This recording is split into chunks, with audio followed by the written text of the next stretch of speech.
ce mardi 13 août, nous nous adressons à vous à l'occasion solennelle de la présentation du document de programmation budgétaire pluriannuel 2025-2027. Cet événement ouvre le débat d'orientation budgétaire qui prépare la prochaine loi de finances 2025. Honorables conseillers nationaux, mesdames et messieurs, il me plaira de rappeler que le document de programmation budgétaire pluriannuel 2025-2027, comme ceux l'ayant précédé, traduira la volonté de mise en œuvre d'une approche pluriannuelle de la préparation budgétaire.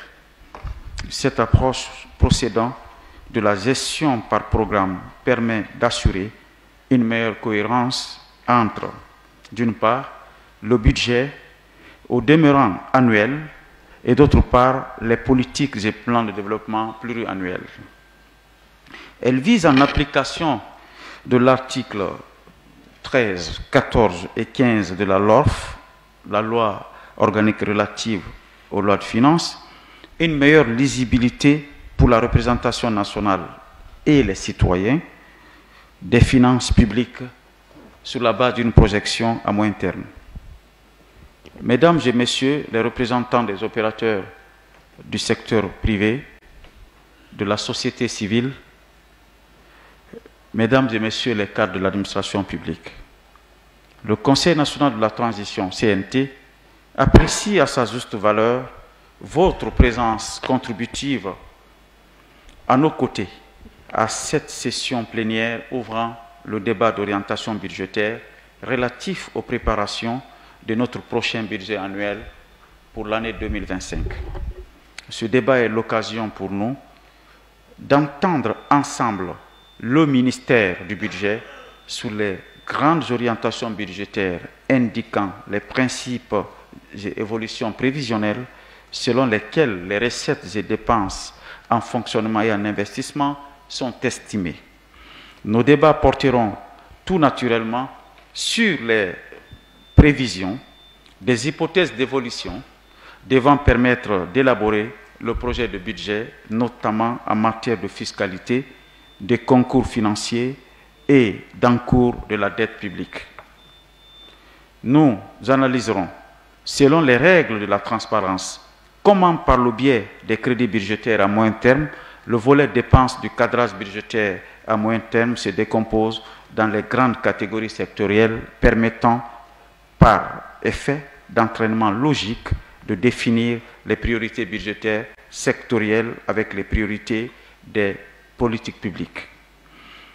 J'apprécie la clarté par laquelle le gouvernement a fixé le cap autour de l'éducation, de la santé, des infrastructures et de la sécurité. 4 piliers essentiels pour le développement harmonieux de notre pays. Celles-ci devront correspondre aux prescriptions contenues dans le programme de référence intérimaire, outil d'opérationnalisation de la feuille de route de la transition, dont le suivi est une des missions assignées au Conseil national de la transition, conformément à l'article 57 de la Charte de la transition. Honorables conseillers nationaux, le débat d'orientation budgétaire est une formalité substantielle à l'adoption du budget conformément à l'article 15 de la LORF. En vertu donc de notre législation en vigueur, en l'occurrence de toute délibération d'un budget n'étant pas précédée d'un débat d'orientation budgétaire distinct, sera entaché d'illégalité. C'est le lieu de rappeler aussi le respect de la date du 1er juillet fixée par l'article 15 de la LORF pour la tenue de ce débat.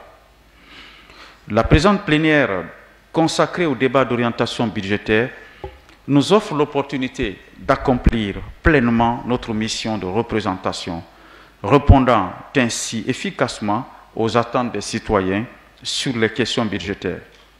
Le CNT effectue par la même occasion sa mission de suivi de la feuille de route de la transition, en particulier la gouvernance économique et financière de l'État.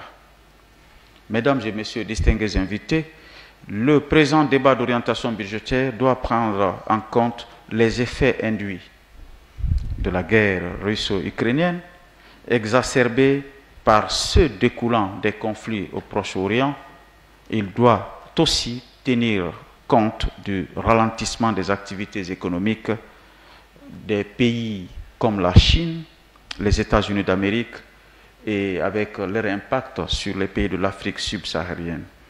Il doit également faire la lecture de l'effervescence de la classe politique et de certaines sections de la société civile. Ce débat traduira aussi, et c'est mon vœu le plus ardent, la volonté et les aspirations de nos concitoyens, surtout à l'occasion de l'installation des délégations spéciales dans les différentes communes rurales et urbaines qui composent notre État. Ce débat tiendra aussi compte des effets persistants de l'incendie du principal dépôt de carburant du pays et de la crise énergétique qui a été très bien martelée tout à l'heure par les représentants de la société civile. Mais j'ose croire que les promesses tenues par le gouvernement seront respectées pour améliorer significativement la desserte en électricité pour notre pays d'ici la fin de cette année 2024. Toutefois, le démarrage du projet Simandou pourrait atténuer les effets des différentes crises internationales et nationales pouvant affecter le cadrage macroéconomique et l'équilibre budgétaire dans notre pays. Mais attention, notre dépendance du projet Simandou n'est pas une opportunité, mais plutôt un risque, tel que l'a dit Mme Makale. On doit faire de telle sorte que nous soyons, notre gouvernement, notre administration, nos collectivités décentralisées soient préparées d'abord à utiliser cette injection massive de capitaux dans notre budget national. Mais c'est important, c'est avec aussi des corollaires d'équilibre en termes de possibilités de mobilisation des recettes de l'État et de diversification des moyens de soutenabilité de notre économie. À propos des agitations au niveau du paysage sociopolitique de notre pays, j'exprime et renouvelle la volonté d'inclusivité que le CNT souhaite emprunter à l'action parlementaire. Messieurs les membres du gouvernement, mesdames et messieurs distingués invités, comme l'a été évoqué hier par certains de nos collègues, le dialogue politique est un médicament. C'est un médicament efficace. Et le dialogue ne doit pas se tenir de manière sporadique. Le dialogue doit être continu entre les différentes composantes de la vie nationale pour ensemble anticiper sur les crises et trouver des solutions avec moins de risques et moins de dégâts collatéraux. C'est encore une occasion pour moi et mes collègues conseillers nationaux de lancer un appel à toutes les composantes de la société guinéenne à demeurer indissolublement unis pour conduire ensemble la bonification de l'avant-projet de la nouvelle Constitution. Je termine en précisant, messieurs les ministres, mesdames et messieurs, distingués invités, que le débat d'orientation budgétaire qui commence cet après-midi est une opportunité de renouveler les indicateurs d'appréciation de la représentation nationale sur l'évolution de l'action du gouvernement à travers un certain nombre d'aspects pertinents à prendre en compte. D'abord, l'analyse des objectifs fixés par le gouvernement dans ce document de programmation pluriannuelle. Nous devons être en mesure d'apprécier est-ce que ces objectifs sont clairs et mesurables.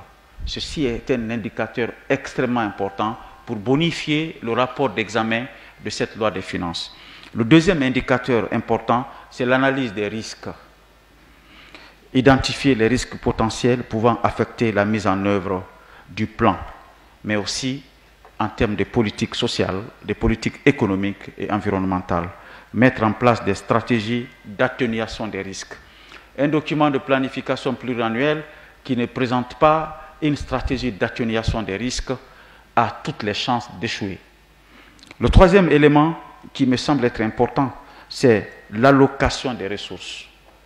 Et l'allocation des ressources rime avec l'utilisation des ressources. Nous devons vérifier est-ce que les ressources humaines sont en capacité de mettre en œuvre le budget projeté. Alors, l'autre élément, le quatrième élément, c'est la cohérence avec les politiques nationales et les stratégies nationales qui l'ont précédé. Nous sommes dans des planifications à long terme. Le programme de planification à moyen terme doit s'enrimer avec la vision de la Guinée dans le long terme. Honorables conseillers nationaux, il s'agit également de mettre en place une stratégie de suivi et évaluation régulier. N'attendons pas chaque année pour s'interroger sur le niveau de l'efficacité de l'action du gouvernement. À chaque occasion de dialogue, c'est une opportunité de suivi et d'évaluation sur la base d'indicateurs convenus préalablement en fonction de notre mission assignée par la charte de la transition. Le dernier élément qui me semble être important, c'est la participation des parties prenantes clés dans le processus de planification et le respect des engagements de l'État en la matière. Honorables conseillers nationaux, c'est sur ces mots que je remercie le gouvernement pour sa disponibilité à animer et à entretenir ce dialogue institutionnel entre le CNT, Conseil national de la transition, et les acteurs sociaux et économiques de notre pays.